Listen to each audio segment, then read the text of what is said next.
चलिए बच्चों, तो आइसोमराइजेशन का सारा थियरी पार्ट हमने कर लिया है। अब बारी है बच्चों आइसोमराइजेशन के कुछ एमसीक्यूज करने की।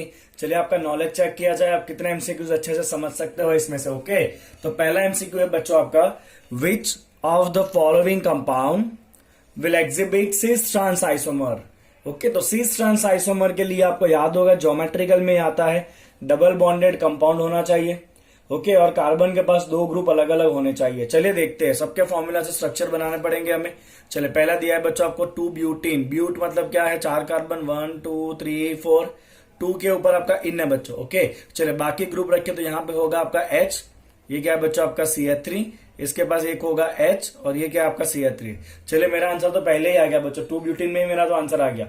ये रहे बच्चे डबल बॉन्डेड कार्बन, दोनों के पास एक एक CH3 ग्रुप है और दोनों के पास एक एक कौन सा ग्रुप है, H। अगर ये दोनों CH3 एक ही तरफ है तो सिस आइसोमर, दोनों CH3 सामने सामने है तो ट्रांस आइसोमर। ओके, तो यहाँ पे तो आपका बच्चों पहले ही आंसर हो गया ब्यूट 2 या 2 ब्यूटीन। ओके, चलो यहाँ पे बच्चों आइन है। आइन वाला कंपाउंड ज्योमेट्रिकल आइसोमर नहीं देता है।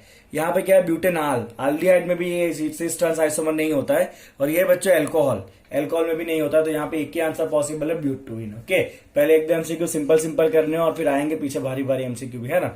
चलो नेक्स्ट देखिए बच्चों, how many optically active isomers are possible. Optically active isomer कितने पॉसिबल है फॉर ब्यूटेन 2,3 डायोल। चलिए जैसे ही ऑप्टिकली एक्टिव आइसोमर आया, आपके दिमाग में सीधा आना चाहिए बच्चों किरालिटी। चलिए पहले इसका फॉर्मूला रखिए, ब्यूटेन। ब्यूट मतलब 4 कार्बन बच्चों, एन मतलब सारे सिंगल बॉन्ड, 2,3 डायोल तो 2 के ऊपर ऑल है, 3 के ऊपर ऑल है। चलिए बाकी क्या होगा, इसके पास हाइड्रोजन होगा। तो पहले चेक करते हैं, किराल कार्बन है। ओके, तो बच्चों ये कार्बन के पास तो 3 हाइड्रोजन होंगे, मतलब ये तो किराल है नहीं। ओके, ये कार्बन, चलिए एक OH है, एक हाइड्रोजन है, एक CH3 और एक ये पूरा बड़ा ग्रुप है। तो ये कार्बन के पास चारों वैलेंसी अलग अलग ग्रुप ने भरी है, मतलब ये कार्बन कैसा है, किराल है। सेम एज यहाँ पे देखिए बच्चे, ये कार्बन का भी एक ग्रुप भरा है CH3 ने, एक वैलेंसी भरी है OH ने, एक वैलेंसी भरी है H ने और एक वैलेंसी भरी है एक बड़े ग्रुप ने। चारों ग्रुप अलग अलग, मतलब बच्चों ये भी क्या है, आपका किराल कार्बन है। बट यहाँ पे जब भी आपको 2 किराल कार्बन मिले ना, आपको ऑलवेज देखना है कि क्या ऐसा है कि प्लेन ऑफ सिमेट्री पॉसिबल है। चलिए हमने क्या सीखा था बच्चों प्लेन ऑफ सिमेट्री में, हमने सीखा था कि जो किराल कार्बन है अगर उनके पास तीनों ग्रुप सेम है, किराल कार्बन जुड़े हुए हैं, उनके पास तीनों ग्रुप सेम है तो प्लेन ऑफ सिमेट्री होगा। चलिए देखिए, ओके ये किराल कार्बन है, एक OH, इसके पास भी एक OH। चलिए इसके पास एक CH3 ग्रुप, इसके पास भी CH3, इसके पास एक H और इसके पास भी एक H है। ओके, मतलब यहाँ पे एक आपका क्या बन जाएगा बच्चों, मेसो बन जाएगा। ये आपका क्या हो गया, प्लेन ऑफ सिमेट्री हो गया। ओके, तो जब बच्चों प्लेन ऑफ सिमेट्री आ जाएगा तो हमारे पास एक फॉर्मूला था, याद करिए, number of optical active isomer गिनने का एक फॉर्मूला था बच्चों, अगर आपको याद है तो। याद आया आपको कितना होता है number of optically active isomer, है ना। चेक करिए चलिए अपने फॉर्मूला में जाके। ओके, या तो आप फॉर्मूला से ना करो तो मैं डायरेक्ट भी आपको करा सकता हूं। ये दोनों किराल कार्बन हम इस तरह करेंगे बच्चों, ये दोनों आपके किराल कार्बन है। ओके, चलिए किराल कार्बन के पास कौन कौन से ग्रुप है, H है, OH है और CH3 है। चलिए ये किराल कार्बन के पास भी H है, OH है और CH3 है। तो अगर आप बच्चों ऐसे लिखो H OH एंड CH3, तो ये तो क्या हो गया, आपका मेसो हो गया। मेसो कैसा होता है बच्चों, ऑप्टिकली इनएक्टिव होता है, मतलब ऑप्शन में ये कंसीडर करना नहीं है। मेसो में तो क्या होता है बच्चों, ऑप्टिकली इनएक्टिव हो जाएगा, इंटरनल कंपनसेशन हो जाता है, राइट। ऑप्टिकली इनएक्टिव है ये मेसो तो। ओके, चलिए अभी क्या करेंगे, एक H और OH को खाली घुमा देते हैं, H OH OH। मैंने क्या किया बच्चों, नीचे वाला H OH को घुमा दिया।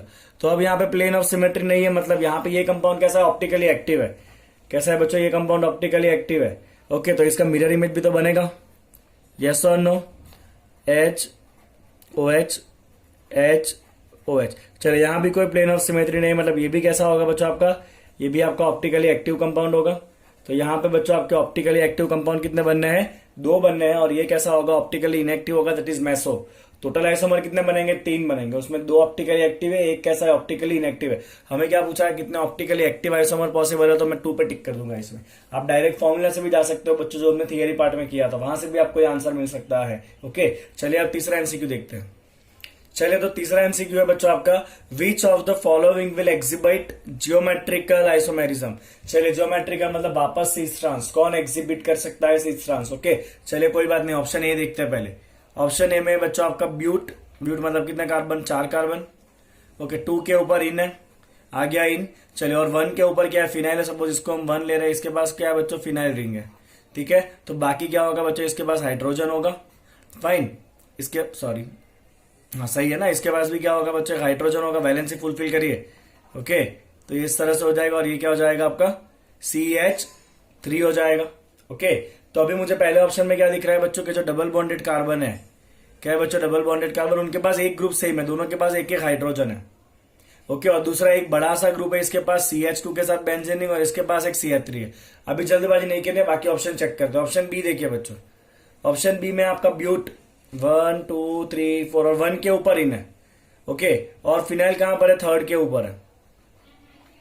अब बराबर बच्चों, अब यहाँ पे डबल बॉन्डेड एंड पे है, मतलब यहाँ पे दोनों हाइड्रोजन होंगे, और डबल बॉन्डेड कार्बन के पास दोनों ग्रुप सेम आ गए, मतलब ये तो पॉसिबल ही नहीं है, इसमें सी ट्रांस नहीं बनना है। चलिए इसी तरह बच्चों सी ऑप्शन में भी देखिए, सी ऑप्शन में भी 1 पे ब्यूटेन है। कहां पर है बच्चों, सी ऑप्शन में भी इन जो है वो 1 के ऊपर, मतलब ऐसा ही होगा, मतलब सी में भी दोनों हाइड्रोजन साथ में हो जाएंगे एक ही कार्बन के ऊपर, तो वो भी ऑप्टिकली ज्योमेट्रिकल आइसोमर नहीं देगा। डी ऑप्शन देखिए बच्चों, चलिए डी में क्या है आपका प्रोप है, 1 के ऊपर इन है, और उसी 1 के ऊपर क्या है बच्चों आपका डाइफिनाइल है। क्या है आपका 1 के ऊपर जो है वो बच्चों डाइफिनाइल ग्रुप है। ठीक है, ओके, तो यहाँ पे तो बच्चों बहुत इजीली दिख रहा है कि इसके पास दोनों ग्रुप सेम है, इसके पास भी दोनों ग्रुप सेम है, मतलब ये भी सी ट्रांस नहीं दे सकता है। ओके, तो यहाँ पे बच्चों एक ही पॉसिबिलिटी है ये वाला, क्योंकि दोनों कार्बन के पास एक एक हाइड्रोजन है और बाकी दूसरा कोई ग्रुप है। अगर ये दोनों हाइड्रोजन एक ही तरफ है तो उसको सीस कहेंगे, और अगर एक हाइड्रोजन नीचे के प्लेन में, एक हाइड्रोजन ऊपर के प्लेन में, तो उसको ट्रांस कहेंगे। तो यहाँ पे आपका जो ए ऑप्शन है बच्चों वो राइट है, जो आपको ज्योमेट्रिकल आइसोमर यहाँ पे दे सकता है। समझ आ रहा है बच्चों आपको? ओके, आपको इतना ध्यान रखना है ज्योमेट्रिकल में कि जो डबल बॉन्डेड कार्बन है ना, उसके पास दोनों एटम सेम नहीं होने चाहिए। यहाँ पे भी दोनों एटम सेम है, यहाँ पे दोनों ग्रुप सेम है, तो ये कैसे सिस ट्रांस देगा, कोई ऊपर कोई नीचे क्या फर्क पड़ता है, दोनों ही तो सेम है। समझ आ रहा है बच्चों आपको लॉजिक क्या है वो? ओके, चलिए बच्चों नेक्स्ट एमसीक्यू देखते हैं। तो नेक्स्ट है बच्चों आपका the number of isomers for the compound with molecular formula C2BrClF। Formula क्या है बच्चों आपका C2BrClF, और यहाँ पे साथ में एक I भी है बच्चों, C2BrClFI। अब पहले तो आपको डिसाइड करना पड़ेगा बच्चों के इसके अंदर जो 2 कार्बन है उसके बीच में कौन सा बॉन्डिंग होगा। तो 2 कार्बन के बीच में बच्चों 4 एटम है। कितने एटम है 2 कार्बन के बीच में बच्चों? 4 एटम है ना। ओके, तो यहाँ पे 2 के बीच में 4 एटम, मतलब ये 2 आपके कार्बन हो गए और उनके बीच में बच्चों 4 एटम है।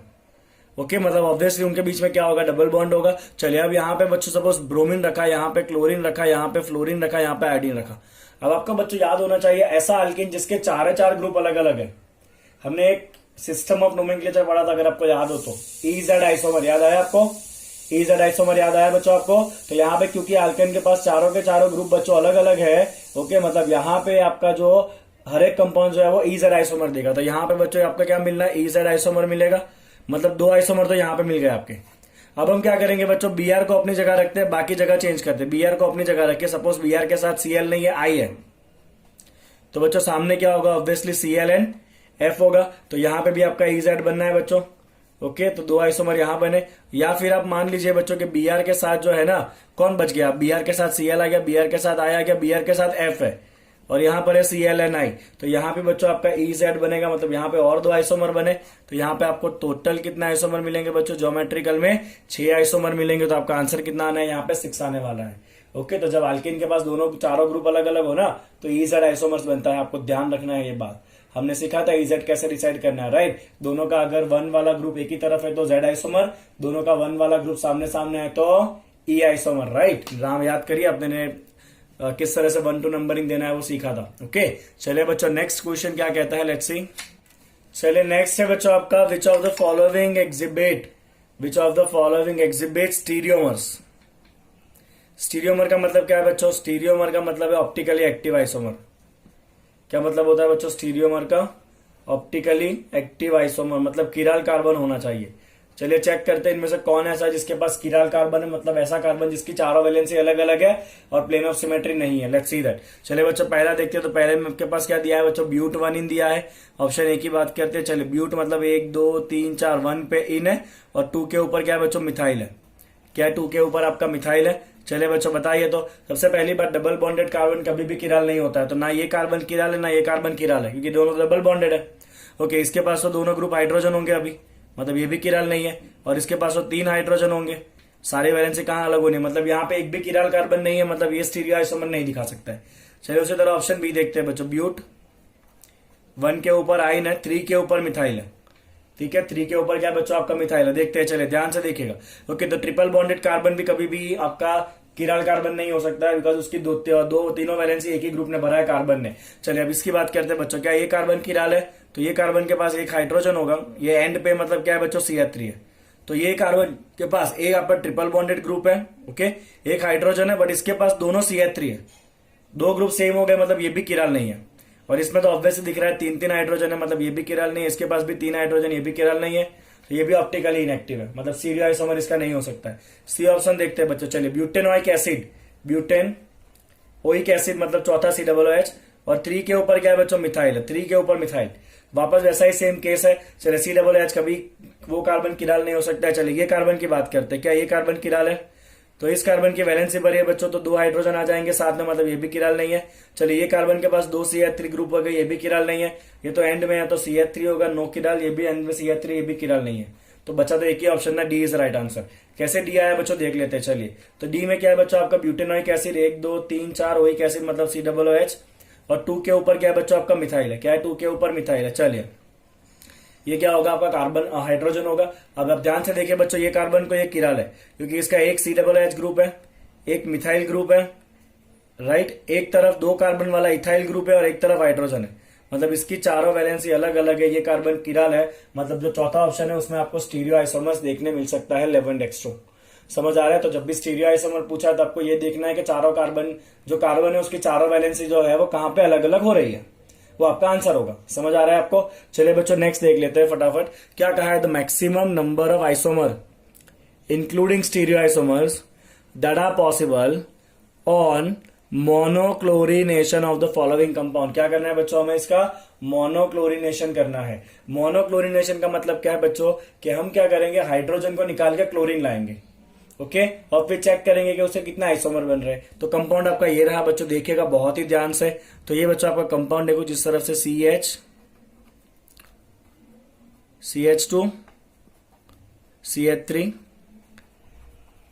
CH3। अब पहले तो ये सोचिए कि आप कितने अलग अलग हाइड्रोजन को निकाल सकते हो जब क्लोरीनेशन करोगे तब। ओके, तो कितने अलग अलग टाइप का हाइड्रोजन है, पहले तो मैं इसको निकाल सकता हूं। ओके, फिर यहां पे दोनों तरफ चेन सेम है, CH2 CH3, तो CH2 का भी हाइड्रोजन निकल सकता है, CH3 वाले का भी हाइड्रोजन निकल सकता है, और ये ऊपर वाला CH3 का भी हाइड्रोजन निकल सकता है। तो 1 बाय 1 बच्चों सारे देखते हैं। ओके, चलिए सबसे पहले देखते हैं कि अगर ये हाइड्रोजन को निकाला हमने, नीचे वाले हाइड्रोजन को, तो क्या होगा।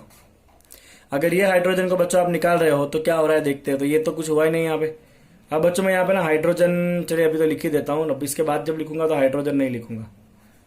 ओके, हमने क्या किया बच्चों, ये नीचे वाले हाइड्रोजन की जगह क्या लगा दिया, क्लोरीन।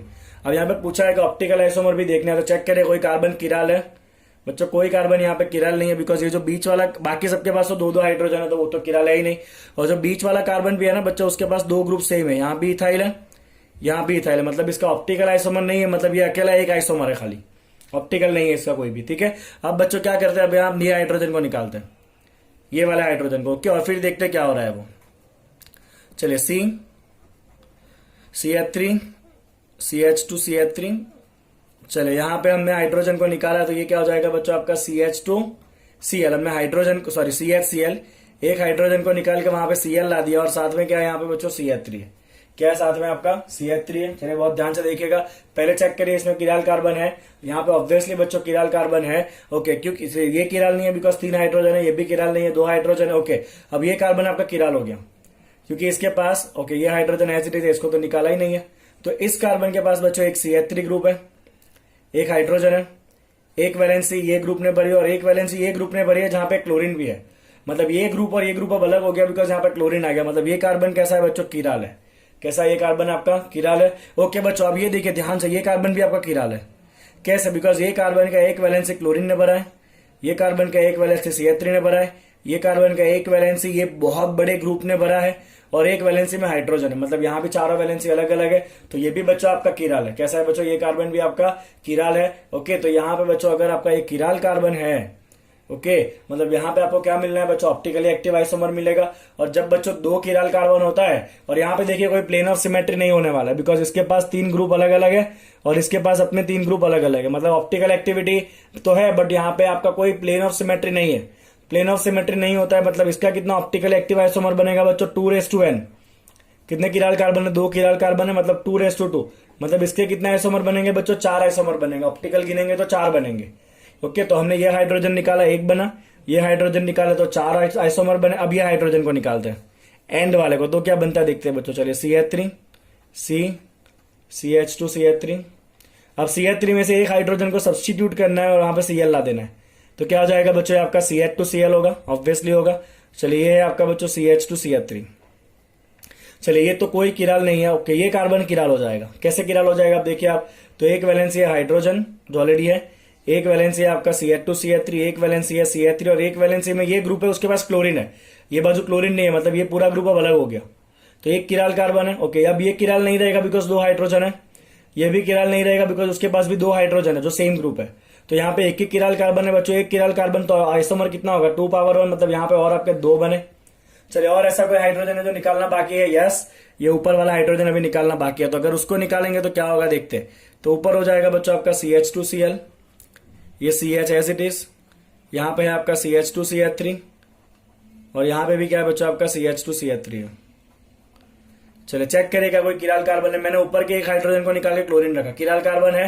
ओके, पहले इसको देखते हैं। ये कार्बन के पास 2 हाइड्रोजन, 9 किराल, 3 हाइड्रोजन, 2 हाइड्रोजन। ओके, इसकी बात करते हैं। तो इसके पास एक तरफ CH2CH3, दूसरी बाजू भी CH2CH3, मतलब ये भी किराल नहीं है। तो यहाँ पे एक भी किराल कार्बन नहीं है, मतलब ये अकेला ही रहने वाला है, कोई आइसोमर नहीं बनने वाला है। सर सबको प्लस करें, कितना आइसोमर बना? 1 1 2 एंड 4। तो यहाँ पे बच्चों आपका टोटल आइसोमर कितना हो जाएगा? 8 हो जाएगा। कैसा हो जाएगा? टोटल आइसोमर 8 हो जाएगा। राइट, तो ये एक एडवांस लेवल का प्रॉब्लम था, बट आपको ऐसे प्रॉब्लम भी आने चाहिए। ठीक है, चलिए नेक्स्ट क्वेश्चन क्या है, लेट्स सी। चलिए नेक्स्ट MCQ है, which of the following is a meso isomer. चलिए मेसो आइसोमर मतलब 2 किराल कार्बन और दोनों किराल कार्बन के तीनों ग्रुप सेम। चलिए फटाफट देखते हैं बच्चों। तो पहला ऑप्शन ही देखिए आपको, चलो क्या है? ब्यूटेन है, 1 2 3 4। चलिए, और 2 3 डाइक्लोर है, मतलब यहाँ भी क्लोरीन है, यहाँ भी क्लोरीन है। ओके, एक एक क्या होगा बच्चों? हाइड्रोजन होगा। Check for the chiral carbon, and वाला कभी किराल नहीं हो सकता बिकॉज वो CH3 होगा। ओके, ये कार्बन बच्चों, एक तरफ कार्बन, एक तरफ क्लोरीन, एक तरफ बड़ा ग्रुप, एक तरफ हाइड्रोजन, मतलब किराल। चलिए ये कार्बन बच्चों, एक तरफ कार्बन, एक तरफ क्लोरीन, एक तरफ हाइड्रोजन, एक तरफ बड़ा ग्रुप, ये भी किराल। और चेक करें दोनों के पास एक एक हाइड्रोजन, एक एक क्लोरीन, एक एक कार्बन, मतलब यहाँ पे हो गया आपका प्लेन ऑफ सिमेट्री। मतलब ये पहला ऑप्शन जो है ना बच्चों, वही कैसा है आपका? मैसो वाला है। तो दिस इज राइट आंसर। अब बाकी ऑप्शन बच्चों कंपलसरी करिए और चेक करिए कि बाकी ऑप्शन में क्यों मैसो नहीं है। तो मैसो के लिए बच्चों 2 किराल कार्बन चाहिए कम से कम, और कंपलसरी दोनों का किराल कार्बन के तीनों ग्रुप सेम होने चाहिए। अगर ऐसा है तो ये आपका मैसो कंपाउंड है, बाकी मैसो कंपाउंड होता नहीं है। चलिए बच्चों आगे देखते हैं। Absolute configuration of, okay, absolute configuration वाला क्वेश्चन आया, हमने सीखा था RS कॉन्फ़िगरेशन। चलिए बच्चों बताता हूं वापस किस तरह इसको करना है वो।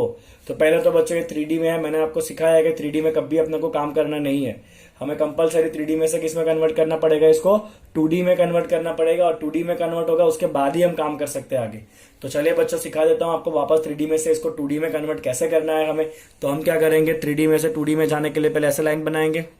और हमने क्या सीखा था बच्चों? डॉटेड अपनी जगह नहीं छोड़ता है। तो यहाँ पे डॉटेड जो है वो नीचे के प्लेन में, तो डॉटेड नीचे के प्लेन में ही रहेगा, और ये डार्क वाला अपनी जगह चेंज करेगा। OH, और ये और कौन सा ग्रुप है? सीधी लाइन वाला ग्रुप तो सीधा ही रहता है हॉरिजॉन्टल में। चलिए बच्चों वापस, इस कार्बन का भी डॉटेड अपनी जगह नहीं छोड़ेगा। डॉटेड पे OH है, OH नीचे के प्लेन में तो नीचे ही रहेगा। ये H बेचारा जो डार्क पे है वो कहाँ जाएगा? ऊपर जाएगा। और CH तो अपने प्लेन में हॉरिजॉन्टल लाइन पे आ जाएगा। अब एक और बात बच्चों जो आपने मैंने सिखाई थी लास्ट में जब ये टॉपिक खत्म करा था, तब ये था बच्चों वो बात के, जब भी आप RS कॉन्फ़िगरेशन डिसाइड करो ना, तो कभी भी कंपाउंड को हॉरिजॉन्टल मत रखो, उसको ऑलवेज घुमा के वर्टिकल करो। तो हम पहले क्या करेंगे बच्चों, इसको पूरा ही घुमा देते हैं। चलिए बच्चों इसको 90 डिग्री पे घुमाइए। ओके, अगर आप 90 डिग्री पे इसको घुमाओगे बच्चों तो ये वर्टिकल हो जाएगा। मैं इतना बड़ा इसलिए कर रहा हूं ताकि आपको क्लियरली पता चले जब हम नंबरिंग करेंगे। तो चलिए वर्टिकली घुमाइए, तो ये घूम के इधर आ जाएगा, तो OH ऊपर आएगा, H नीचे आएगा। ये घूम के इधर आ गया, तो यहाँ पे OH आपका नीचे रहेगा, H कहाँ आएगा बच्चों? आपका ऊपर आएगा। समझ आ रहा है आपको इतना? चलिए, और दोनों का CH कहाँ जाएगा बच्चों? ऊपर जाएगा। अब हम क्या करते हैं बच्चों? नंबरिंग करते हैं 1 2 3 4। चलिए बच्चों नंबरिंग करते हैं, राइट। ओके, चलिए नंबरिंग में क्या ध्यान रखना है? सबसे पहला कौन आएगा जिसका एटॉमिक नंबर सबसे ज्यादा है? तो ये आपका किराल कार्बन है, डायरेक्ट O जुड़ा है, यहाँ पे कार्बन है, यहाँ पे H है, यहाँ पे कार्बन है। तो सबसे ज्यादा कौन? सबसे ज्यादा एटॉमिक नंबर किसका होगा? ऑक्सीजन का होगा, तो ये ग्रुप 1 आ जाएगा। हाइड्रोजन है तो हाइड्रोजन ऑलवेज 4 ही रहता है, क्योंकि वो सबसे कम है, उससे कम एटॉमिक नंबर किसी का नहीं है। अब यहाँ पे ऊपर बच्चों CH ग्रुप है, नीचे आपका C है। ओके, यहाँ पे देखिए बच्चों ध्यान से, CH ग्रुप हमने ऐसे सीखा था कि इसको इस तरह लिखना है। मतलब यहाँ पे कार्बन के साथ 3 ऑक्सीजन है, और यहाँ पे कार्बन के साथ बच्चे 1 ऑक्सीजन और फिर कार्बन आ गया, मतलब ये वाला हार जाएगा नीचे वाला ग्रुप, मतलब ये आपका 1 के बाद ये 2 नंबर पे जाएगा, और ये कहाँ जाएगा बच्चों, आपका 3 नंबर पे जाएगा। चलिए अब 1 2 3 कैसा घूम रहा है बच्चों, 1 2 3 1 2 3 एंटी क्लॉक घुमा, 1 2 3 एंटी क्लॉक घुमा, और 4 नंबर होरिजोंटल पे, 4 होरिजोंटल और एंटी क्लॉक, मतलब ये आर कॉन्फिगर्ड है। अभी आपको आ जाना चाहिए, राइट। 4 होरिजोंटल और एंटी क्लॉक है, मतलब ये आर कॉन्फिगर्ड है। चलिए बच्चों यहाँ पे देखते हैं, सेम एज दिस, ये 1 पे आएगा, हाइड्रोजन 4 पे जाएगा, ये वाला लाइन आपका 3 पे आएगा ऊपर वाला ग्रुप, और ये कहाँ पे आएगा, 2 पे आएगा। ग्रुप सेम है ना यहाँ पे, इसलिए मैंने डायरेक्ट लिख दिया, ठीक है, दोनों तरफ ग्रुप सेम है। चलिए यहाँ पे 1 2 3 कैसे जा रहा है बच्चों, 1 2 3 1 फिर 2 फिर 3 1 2 3, और 4 यहाँ भी कहाँ है, होरिजोंटल पे ही है, और ये कैसे घूम रहा है, क्लॉक के एंटी क्लॉक, ये भी एंटी क्लॉक घूम रहा है, मतलब ये कार्बन भी कैसा होगा बच्चों, आपका आर कॉन्फिगर्ड होगा। मतलब यहाँ पे दोनों का एब्सोल्यूट कॉन्फ़िगरेशन कौन सा है, आपका आर आर है। कैसा है बच्चों, दोनों का एब्सोल्यूट कॉन्फ़िगरेशन जो है वो आर आर है। ओके, चलिए बच्चों लास्ट 2 एमसीक्यूज करेंगे। चलिए अगला एमसीक्यू बच्चों, कंपाउंड दैट एग्जिबिट टॉटोमर। आप याद करें बच्चों, टॉटोमर में हमने क्या सीखा था कि अनसैचुरेट सिस्टम के बाजू में हाइड्रोजन होना चाहिए, अनसैचुरेट सिस्टम के बाजू में हाइड्रोजन होना चाहिए। याद आया आपको कुछ? ओके, चलिए ऑप्शन चेक करते हैं। पहला है 2 ब्यूटीन, ब्यूट मतलब 4 कार्बन 2 के ऊपर इन है, तो यहाँ पे बच्चों अलग से कोई अनसैचुरेटेड सिस्टम नहीं है। ओके, हमने जो सीखा है बच्चों उसमें अनसैचुरेटेड सिस्टम कहाँ होना चाहिए, अनसैचुरेटेड सिस्टम जो है वो डबल बॉन्डेड ओ के फॉर्म में होना चाहिए, या फिर ट्रिपल बॉन्डेड एन के फॉर्म में होना चाहिए। यहाँ पे ऐसा कुछ नहीं है, डबल बॉन्डेड कार्बन है, इसका तो ऑटोमराइजेशन होता नहीं है। चलिए यहाँ पे लैक्टिक एसिड को भी गोली मारी, यहाँ पे है 2 पेंटेनॉन, पेंटेन, ओके 2 के ऊपर ऑन है कीटोन, ठीक है। चलिए बच्चों, मतलब ये 2 के ऊपर ऑन है, इसका मतलब क्या है कि यहाँ पे बच्चों आपका क्या आ गया, यहाँ पे ध्यान से देखिए। चलिए तो यहाँ पे बच्चों आपका अनसैचुरेटेड सिस्टम आया, उसके बाजू वाले कार्बन दोनों अल्फा है, और देखिए इसके पास 3 हाइड्रोजन होंगे, इसके पास बच्चों 1 हाइड्रोजन नहीं पर 2 हाइड्रोजन होंगे, मतलब यहां से भी टॉटोमराइजेशन होगा, यहां से भी टॉटोमराइजेशन होगा, मतलब यहाँ पे आपका ये कंपाउंड जो है वो टॉटोमराइजेशन करेगा। कौन सा, 2 पेंटेनॉन।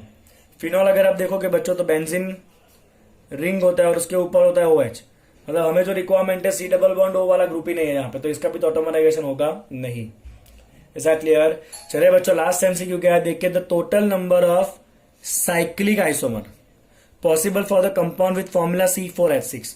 अब बच्चों सबसे पहले C4H6 जो है ना, ओके ये आपका फॉर्मूला सेट हो रहा है बच्चों CnH2n-2, मतलब यहां पे क्या होगा बच्चों आपका, अगर आप लीनियर फॉर्म में लिखो ना तो कंपलसरी एक जगह पे ट्रिपल बॉन्ड आएगा, पर क्योंकि मुझे लीनियर नहीं पूछा है, मुझे खाली क्या पूछा है, साइक्लिक पूछा है। तो साइक्लिक का मतलब क्या है, आपको एक बॉन्ड को हटा के साइकिल बना देना है। तो 4 कार्बन का साइकिल बनाइए बच्चों आप, और एक पाई बॉन्ड हट चुका है, क्योंकि ये पाई बॉन्ड टूटेगा तो ही तो इन दोनों के बीच में लगेगा ना, तभी साइकिल बनेगा ये। तो एक पाई बॉन्ड तोड़िए, 2 बॉन्ड है, मतलब एक सिग्मा और दूसरा पाई, तो ये पहला बना आपका। अब यहाँ पे बच्चों जब डबल बॉन्ड इस तरह से होता है ना, तो ये कंपाउंड भी बनता है जिसे हम कहते हैं बाइसाइक्लो कंपाउंड। क्या कहते हैं बच्चों इसको हम, बाइसाइक्लो कंपाउंड। इसका नेमिंग हम सीखेंगे अभी आगे जाके, ठीक है। चलिए अब यहाँ पे बच्चों आप 3 का चेन करिए, एक जगह पे आप डबल बॉन्ड रखिए, और एक कार्बन जो है ना वो आप इस तरह रख दीजिए। 4 कार्बन तो रखने ही है कंपलसरी, एक जगह डबल बॉन्ड भी रखना पड़ेगा आपको। ओके, चलिए इसी तरह आप बच्चों ऐसे भी कर सकते हो। अब यहाँ पे रखिए CH3 को, या यहाँ पे रखिए, दोनों चीजें सेम ही है, पॉसिबल है। या फिर आप ऐसा करिए कि साइकिल को ऐसे रखिए और ऊपर वाला कार्बन है ना उसको आप डबल बॉन्डेड करिए। तो इतनी तरीके से आप साइकिलिक बना सकते हो, और 2 वाला साइकिल नहीं बनता, साइकिल के लिए कम से कम 3 कार्बन चाहिए। इज दैट क्लियर बच्चों? समझ आया आपको इतना? कोई डाउट इसके अंदर? श्योर? चलिए बच्चों बहुत बढ़िया। तो यहाँ पे आपके कितने आइसोमर बने, टोटल साइक्लिक वाले 5 आइसोमर बने। ओके, तो आपको अगर इतने एमसीक्यू बच्चों अच्छे से समझ में आ रहे हैं ना, तो आइसोमराइजेशन के जो एमसीक्यूज है ना वो एंट्रेंस एग्जाम के अंदर कहीं ना कहीं इसके पास वाले एमसीक्यू आपको मिलने वाले हैं। ओके, चलिए बच्चों, thank you so much for watching the video. Please like and subscribe the channel. Thank you.